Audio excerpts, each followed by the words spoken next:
Welcome to this special edition on education.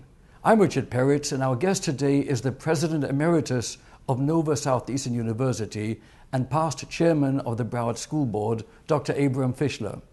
He is regarded as the father of Nova for his pioneering spirit in taking NSU in Florida on a journey to become a national leader in distance learning. Dr. Fischler began his quest to improve the educational system through technology as a high school science teacher in New York, and he believes that every student must have curriculum delivered at a pace consistent with that student's individual needs and learning style. During his tenure as president of NSU, Dr. Fischler was able to take his vision to the next level and center the university around the needs of each student. Education is, after all, the best hope for a brighter future, and Dr. Fischler will speak about this and related subjects with Cindy Burfield following these messages.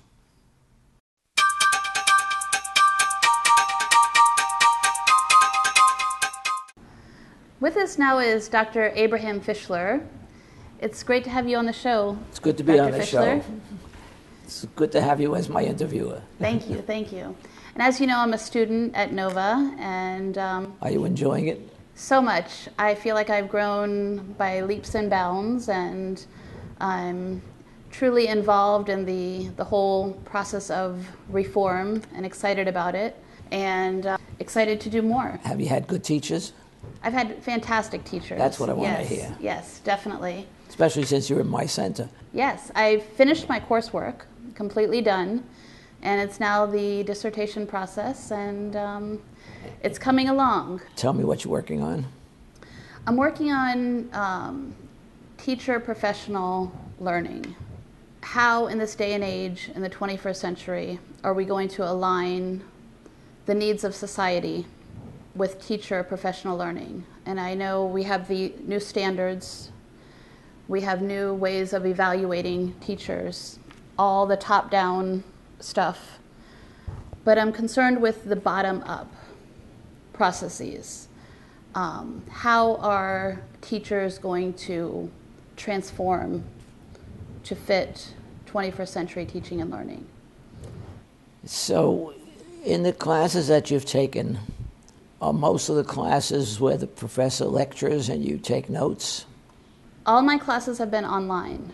So Yes, all self-paced, project-based, inquiry-based, research-based, using the computer as a tool for collaboration, synchronously and asynchronously. And that's all fine and dandy. That's how we need to be learning.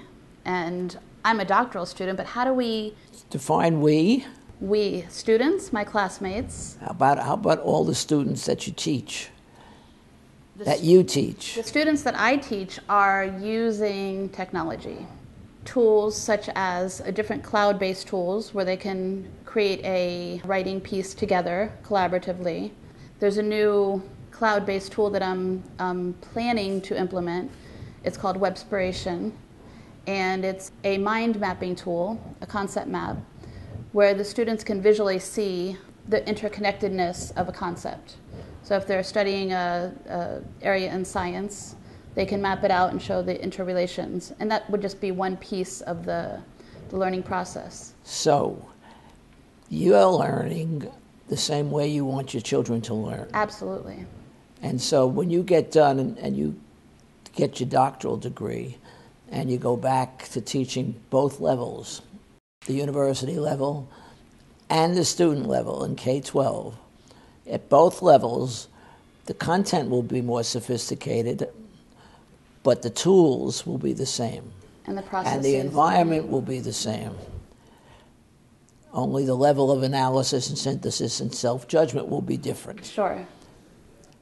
And so you are in an environment where you are learning and utilizing all the techniques that you will then be able to transfer to your students, even though they're 1/3 your age. Yes. And right now I don't have any hesitation with regard to my ability to do that. It's how are we going to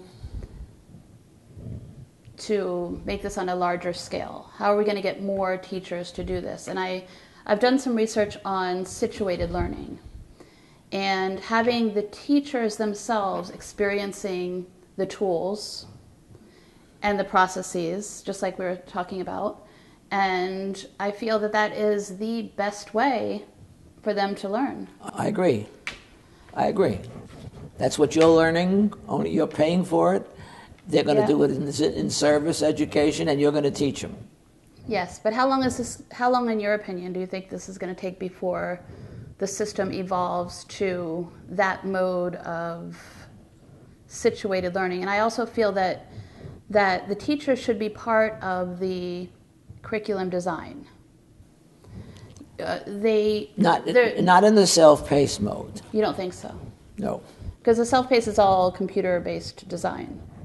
And it's done by people who have not only knowledge of the content, but knowledge of the learner and how learning occurs, so that they can see the stages through which the learner is going through. Sure, the instructional designers. And the instructional designers build that in. And if they've made an error or if the gap is too big, they fill it in.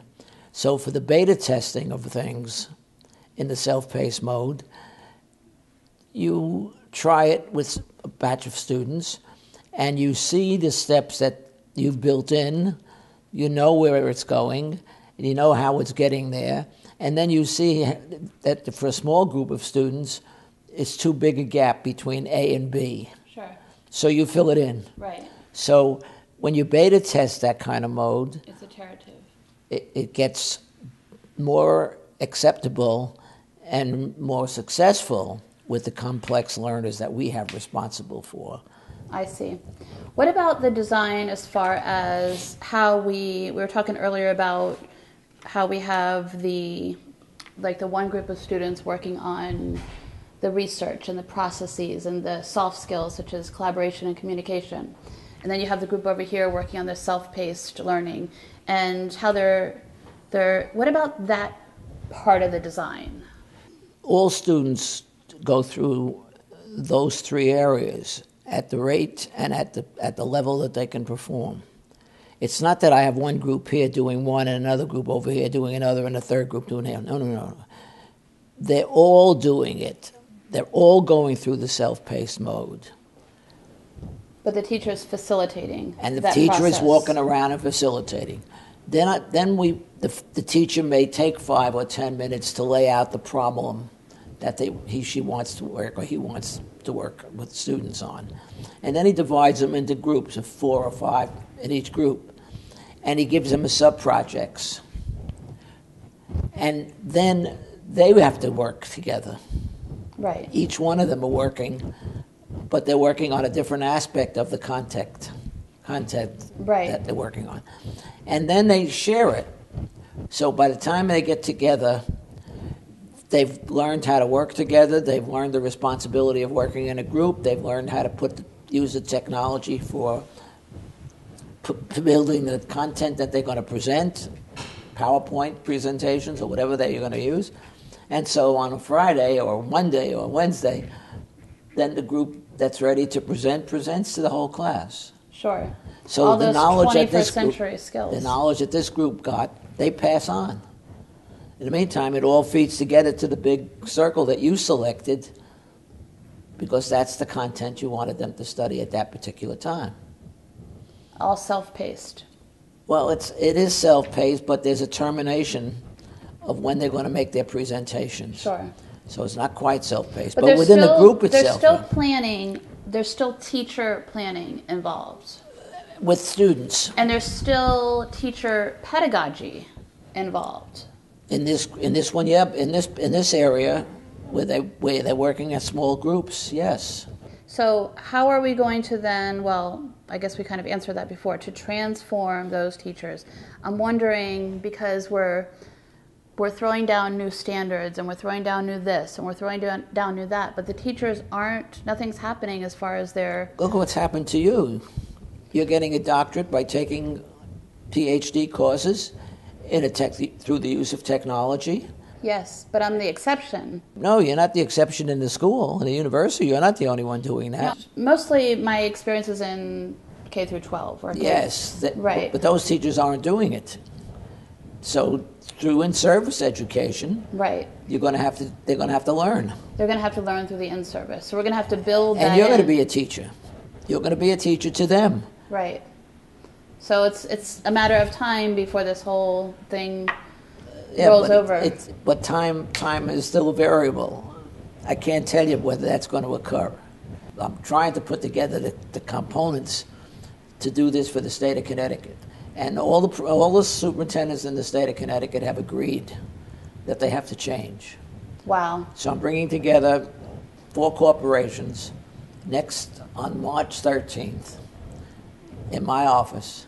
And these are 4 corporations which have the talent to build the model that I'm talking about. Wow. WOW. That's amazing. Yeah. And this is what we need. So this takes time. Takes time. Dr. Fischler, the Common Core standards, state standards that are slowly being infused into the K through 12 system. Right now we're practicing them in kindergarten, and next year I believe in first grade.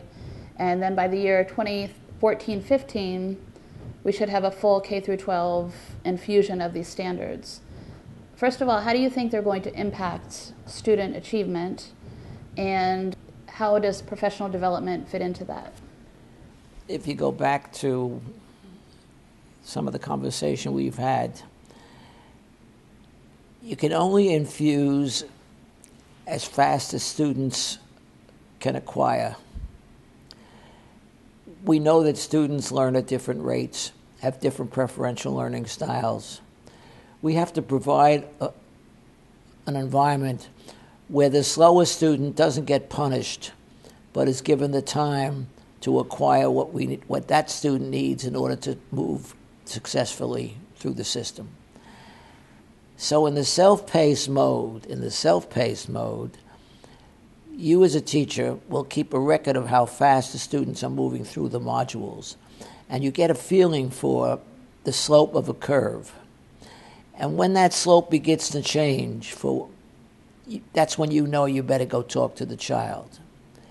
What's the problem? Well, it could be an academic problem, but it also could be a problem at home. Social. Or it could be a social problem. You take the time, because you're not keeping the class together, that the learning materials and the technology is the teaching guide now. So you have the time all of a sudden to sit down, because you've picked up that the slope of the curve for this child is changing. Now maybe the work is getting harder, but you want to find out what's going on in this kid's mind and home and etc. So you sit down next to the child, and the other children are gainfully employed. Yes. And you're going to talk to this child. And when you feel you can help them, and you do it, and you feel good about that. It was a good 5 minutes you just used of an important time. So that's what's going to happen. So the first time through this K-12 curriculum with the core values, you're going to increase the spread. You're not going to decrease the spread. You're going to increase the spread. Because you're going to keep kids moving that dropped out before. They're going to be in school. Why? Because you care. Right. You're going to help them. Because you have the time to care. And you found a way of having the time. Instead of going to the chalkboard to try to keep the class together, you're going to allow the class to move at a rate where each individual student is the class.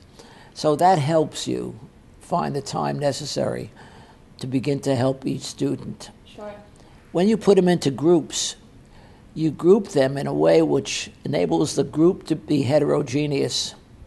Yes. So you have 4 or 5 students, but in that group of 4 or 5, you have a slow one, you have a very rapid one, and you have 3 somewhere in the middle, or something like that. Sure, they're learning together. And it's okay that this one takes time to teach this one. Sure, because that's learning. It's learning. Uh-huh. And in teaching, he learns even more. Absolutely. So all of a sudden, see, students are helping students. They're not cheating, they're helping one another. That's real life. That's what we do in real life. That's what you want to encourage.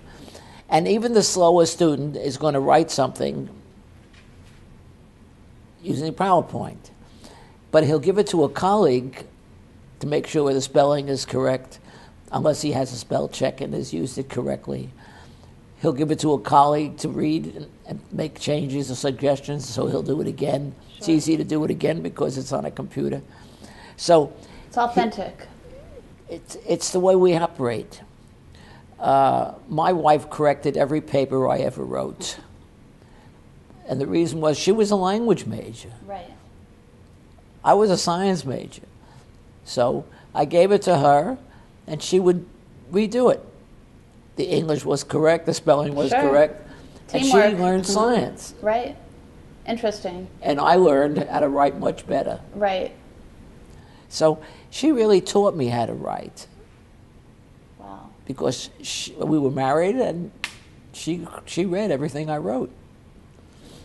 Very important. And that's how the real world works. So we create an environment which involves what you call the real world. We do that. We build it in purposely.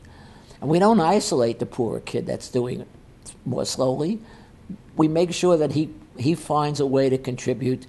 Yeah, we to give his him a little role. group. He has a role. He has a role within that group. Productivity. Yeah. And it's okay. Absolutely. It's okay.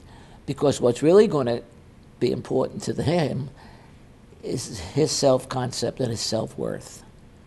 And it's not the end product that they're turning in at the end of the thing. It's the learning process. It's the whole process going through. And he'll learn to use the sources much more effectively as he grows and as he uses them. Dr. Fischler, I'd like to ask you about your slogan, "The student is the class." Can you tell us about that? Yeah, each student requires a different amount of time, sometimes requires different learning style materials, so that each student is taught in the most appropriate way for that student to learn and is given the time to succeed. I don't fail him because I don't know the rate of every child. I have to give the child the opportunity to learn. And my job is to encourage that child to continue to learn. And if he learns a bit more slowly, that's all right, as long as he's learning. And we don't have to grade him by grade. He can be sitting in the room and the appropriate material is coming through the computer to that child, and appropriate material is coming through the computer to this child, and they could be at 3 different places in the modalities. So we provide ways for them to learn in their best learning style, but they all have to learn to read, they all have to learn to speak, they all have to learn. So we have to give them time to learn. And the appropriate material, and they're all sitting in the same classroom. Sure. But they're not all at the same level. Same rate, yeah. And we reward them. Interesting. And we constantly encourage them. Especially, I think, in K through 12. Absolutely. Or especially K through 5. If you look at these primary kids, I have a feeling that sometimes we tend to punish them, pound them into the ground and turn them off, so that when they're just so turned off that they don't want to learn, they don't see the beauty of learning. And in a day that we're in, day and age of lifelong learning, these kids, we can't turn them off at 5th grade, otherwise they're doomed. If we turn them off and they get punished at home, why would they stay there? Right. Thank you very much. Yeah. Why would they stay? Yeah. So it's I'd rather reward them. Right. It's about motivation. It's about teaching them the love of learning and providing them scaffolds so that they are successful. And making it fun. Making it fun. Sure. Learning is fun. It is fun. And succeeding is a reward in of itself. It is. Especially if you give them the star. That's true. So all that, it's not that we don't know. It's a matter of how to implement it, how to change a system which was designed to have the class as the unit instead of the student as the unit. In our evolution, we've got to go back to the student is the class, one student at a time. And we have the tools and the technology to do that. It's just, I think, the pedagogy. It's the getting the system such that the mindset is just that. That's correct. And if you're learning that way, then it's easy for you to make the transition. Situated learning, absolutely. That's correct. Good luck to you. Thank you, in your Dr. studies. Fischler. Thank you so much. And thanks for having me on the program. I appreciate it so much. Thank you.